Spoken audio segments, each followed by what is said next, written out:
Hey everybody, this is Preacherman RMB, and this is Top 5 Fridays. What my top 5 list of this week is my top 5 favorite Dragon Ball Z characters. Let's get started. My number 5 has to be Piccolo. I love how Piccolo's character first began of Team Piccolo getting split in two into Kami and the Piccolo. I love that Kami was the good part and Piccolo was still evil. And Piccolo's arc throughout the whole series, from Dragon Ball to Dragon Ball GT, he starts out as a villain, then he becomes an hero, then he becomes a full-fledged hero when he sacrifices his life for Goku at Dragon Ball GT, and he sacrificed his freedom and to save Goku. That way Goku could save the universe. My number 4 has to be Machida. I love Machida's story arc. Like Piccolo, he starts off as a villain and becomes an hero, and then becomes a hero, and he's all the time trying to get better than Goku. That's his main goal, is to get better than Goku and to overpass Goku in power level. Every time Goku goes like Super Saiyan, Machida goes Super Saiyan, but Machida's always one step behind Goku. He can never surpass Goku, and even with it, and his most famous line for Dragon Ball Z is over 9,000, when he stands Goku, when he's fighting Goku, and he's shocked that Goku has that.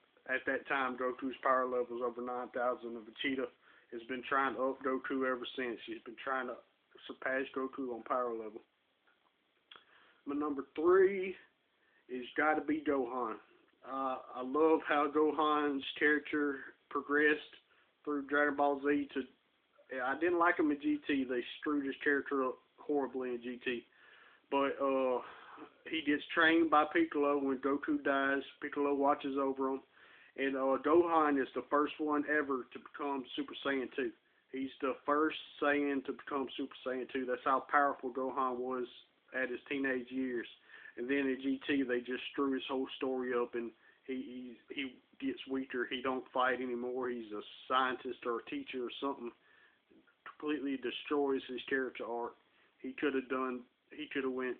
character arc could have been so much better in GT, but they dropped the ball and they screwed it all up. My number 2 has to be Goku. I love Goku. He's the main guy in the series. He's the main character. Now you're asking, if Goku's your number 2, who's your number 1? We'll just wait and see.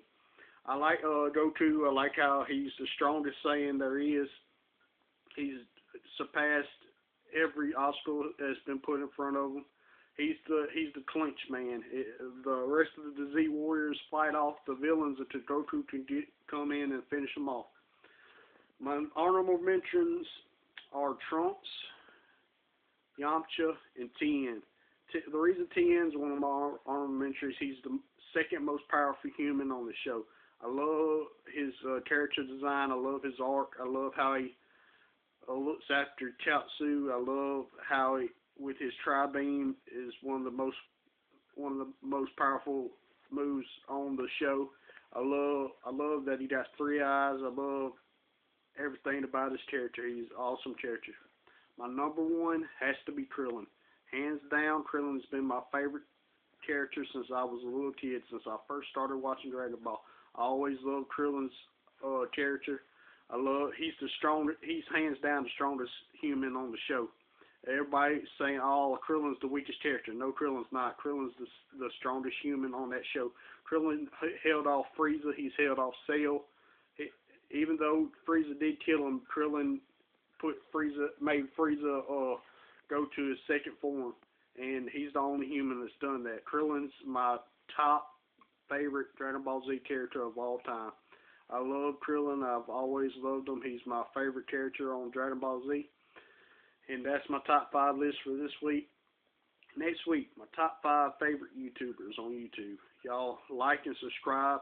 Give me suggestions for top 5 lists. If y'all want me to do a top 5 list, just write in the comments and tell me what y'all want me to do. I'll see y'all next Saturday on the next top 5 Saturdays.